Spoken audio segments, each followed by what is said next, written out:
जय श्री राम दोस्तों। मैं कल्याण भगत स्वागत करता हूं आपका अम्बे कल्याण चैनल पर। दोस्तों, आज मैं आपसे बहुत ही महत्वपूर्ण टॉपिक के ऊपर बात करूंगा। टॉपिक है दोस्तों, मंत्र सिद्धि में सफलता प्राप्त करने के लिए क्या किया जाए।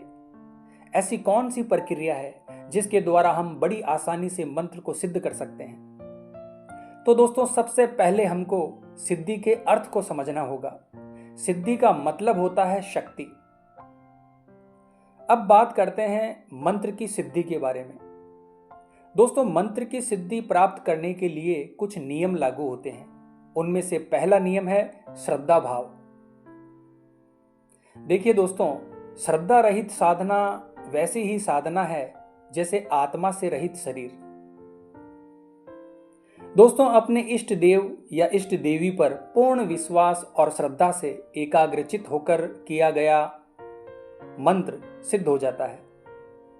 अगर आप साधना में किसी भी प्रकार का संदेह रखोगे तो दोस्तों आपकी साधना कभी भी सफल नहीं होगी। दूसरा नियम है दोस्तों, किसी भी प्रकार की सिद्धि साधना जप तप या उपासना में प्रदर्शन ना करें, क्योंकि भक्ति में जब प्रदर्शन का भाव आ जाता है तो हमारे पुण्य कर्म घट जाते हैं। दोस्तों, सिद्धि साधना कोई प्रदर्शन की वस्तु नहीं है। इनका प्रदर्शन करके आप संसार की प्रशंसा प्राप्त कर सकते हो, लेकिन अपने इष्ट देवी देवता का प्रेम प्राप्त नहीं कर सकते।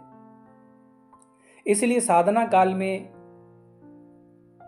आपका भाव संपूर्ण रूप से एकाग्रचित होकर अपने इष्ट देव या इष्ट देवी में होना चाहिए। और जब ऐसा होता है तो भगत के अंतःकरण में एक दिव्य प्रेम और दिव्य शक्ति प्रकट होती है, जो किसी भी प्रकार के दिखावे की मोहताज नहीं होती। तीसरा नियम है दोस्तों, शुभ दिन, शुभ तिथि और शुभ मुहूर्त में साधना शुरू करें। इस प्रकार से की गई साधना में सफलता का प्रतिशत बहुत अधिक होता है। यानी सूर्य ग्रहण, चंद्र ग्रहण, नवरात्रि, शिवरात्रि का समय, दीपावली की रात्रि, इस समय पर किया गया जो भी मंत्र जप है वो सिद्ध हो जाता है। अगला जो नियम है दोस्तों वो है साधना स्थल को लेकर। साधना स्थल पवित्र और शांत होना चाहिए, एकांत में होना चाहिए। वहां पर लोगों का आना जाना नहीं होना चाहिए।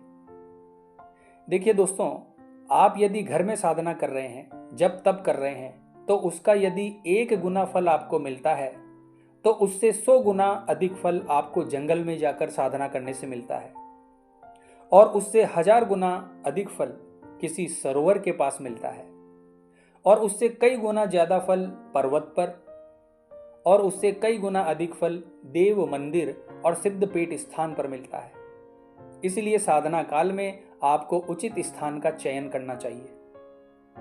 अगली बात है दोस्तों कि साधना के दौरान कई बार विचित्र और मन को विचलित करने वाले अनुभव होते हैं। भयानक दृश्य, आकृतियां, अजीबोगरीब जीव जंतु दिखाई दे सकते हैं, लेकिन इनसे विचलित होकर हमें हमारी साधना बिल्कुल नहीं छोड़नी है। और ये सब सुनी सुनाई बातें नहीं है दोस्तों।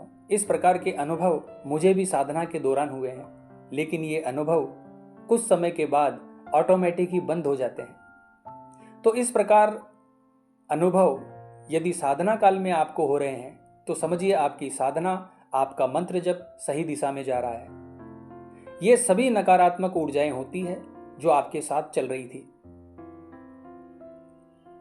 अभी तक आपके संग चल रही थी, आपके आसपास ही थी और लंबे समय से आपको पीड़ित भी कर रही थी, और साधना के प्रभाव से ये प्रकट हो जाती है और आपको विचलित कर देती है। लेकिन ये सिर्फ आपको डरा सकती है दोस्तों, किसी प्रकार की हानि नहीं पहुंचा सकती। और जैसे ही आपका मंत्र जप या साधना गहरी हो जाएगी, ये जितने भी डरावने अनुभव है, आवाजें हैं, ये लुप्त हो जाएंगे। अगला नियम है दोस्तों, साधना या सिद्धि प्राप्ति के समय आपको बिल्कुल शुद्ध सात्विक रहना है।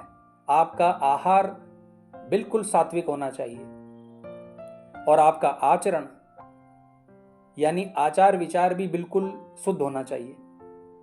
मांस मदिरा का सेवन आपको बिल्कुल नहीं करना है। इसके साथ ही प्याज लहसुन का भी आपको त्याग करना है। किसी अपवित्र स्थान पर बनाया गया भोजन या फिर किसी ऐसे व्यक्ति के द्वारा बनाया गया भोजन जो तामसिक वृत्ति का हो, उसे बिल्कुल भी ग्रहण नहीं करना है। इसके अलावा दोस्तों, आपको पूर्ण रूप से ब्रह्मचर्य का पालन करना है। इसके अलावा अगली जो बात ध्यान रखने योग्य है दोस्तों, वो ये है कि साधना काल के दौरान जो भी अनुभव आपको होते हैं, जो भी चीजें स्वप्न के माध्यम से आपको दिखाई देती है, उनको आपको किसी को नहीं बताना है। आप चाहें तो आपके जो गुरु हैं उनको इन चीज़ों के बारे में बता सकते हैं, अन्यथा किसी को भी आपको इन अनुभवों को बिल्कुल भी नहीं बताना है। अगर आप बताएंगे तो आपकी सिद्धि क्षीण हो जाएगी और स्वप्न में और ध्यान में जो अनुभव आपको हो रहे थे वो बंद हो जाएंगे। अगला नियम है दोस्तों, साधना का विधान। जिस प्रकार से आपको बताया जाता है उसी प्रकार से आपको साधना करनी है, तभी आपको संपूर्ण फल की प्राप्ति होगी। यदि आपको एक समय में 51 या 108 बार माला का जप बताया गया है तो आपको उतना ही जाप करना है, ना कम करना है, ना ज्यादा करना है और ना ही ब्रेक देकर करना है। इस चीज का आपको दोस्तों ध्यान रखना है। इसके अलावा अनुष्ठान की समाप्ति पर हवन, तर्पण, मार्जन आदि विधियों को आपको संपूर्ण करना है। और अगला नियम है दोस्तों, हमेशा गुरु के मार्गदर्शन में रहें। गुरु के प्रति अपनी श्रद्धा उसी प्रकार से रखें जिस प्रकार आप अपने इष्ट देवी देवता के प्रति रखते हैं। इसके अलावा दोस्तों, मंत्र जाप के दौरान आपको मंत्र का जो उच्चारण है वो बिल्कुल शुद्ध और सही तरीके से करना है। तो ये सभी नियम और कार्य है दोस्तों, जिनको अपने से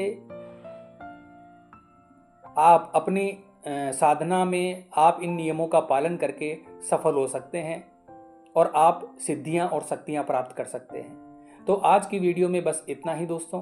उम्मीद करता हूं आज की ये जानकारी आपके लिए उपयोगी साबित होगी। तो कमेंट बॉक्स में हर हर महादेव जरूर लिखें दोस्तों। मिलते हैं अगली वीडियो के माध्यम से। जय मां अम्बे, जय श्री कल्याण।